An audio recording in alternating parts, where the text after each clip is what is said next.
అండి. అందరికీ నమస్కారం. Welcome back to happy diaries. ఈరోజు ఈ వీడియోలో ఎంతో టేస్టీ అండ్ క్రిస్పీగా ఉండే చికెన్ పకోడీ అండి. ఇది ఎలా తయారు చేయాలో చూసేద్దాం. హాఫ్ కేజీ బోన్లెస్ చికెన్ తీసుకుని పసుపు, నిమ్మరసం వేసుకుని వాష్ చేసుకున్నా అండి.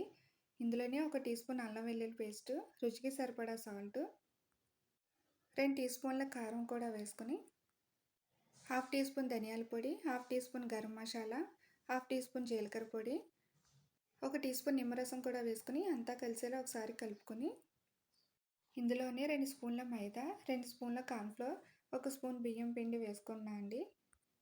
ఇందులో నేను శనగపిండి వేయడం లేదండి. శనగపిండికి బదులు కార్న్‌ఫ్లోర్ వేసుకుంటున్నానండి.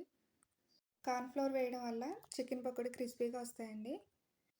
ఇందులో కొద్దిగా వాటర్ వేసుకుని అంతా కలిసేలా కలుపుకోవాలండి. ప్యాన్‌లో డీప్ ఫ్రై సరిపడా ఆయిల్ వేసుకుని ఆయిల్ హీట్ అయిన తర్వాత చికెన్ పీసెస్‌ని ఇలా విడివిడిగా వేసుకోవాలండి.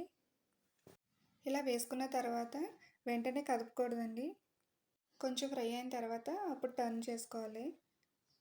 మంటని మీడియం ఫ్లేమ్ మీద ఉంచి ఫ్రై చేసుకోవాలండి. హై ఫ్లేమ్ మీద కనుక ఉంచితే చికెన్ పైకి కలర్ వచ్చేసినట్టు ఉంటుంది, లోపల పచ్చిగా ఉంటుందని ఉడకదండి. ఇలా గోల్డ్ కలర్ వచ్చిన తర్వాత ఆయిల్ని సపరేట్ చేసుకోవాలండి. 3 పచ్చిమిర్చి సన్నగా కట్ చేసుకొని ఆయిల్లో ఫ్రై చేసుకుంటున్నా అండి. కరివేపాకు కూడా ఆయిల్లో ఫ్రై చేసుకుంటున్నా అండి.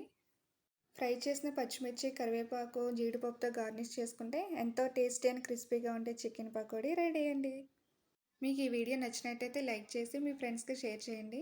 నా ఛానల్ గనుక సబ్స్క్రైబ్ చేసుకోకపోతే ప్లీజ్ సబ్స్క్రైబ్ చేయండి. Thanks for watching.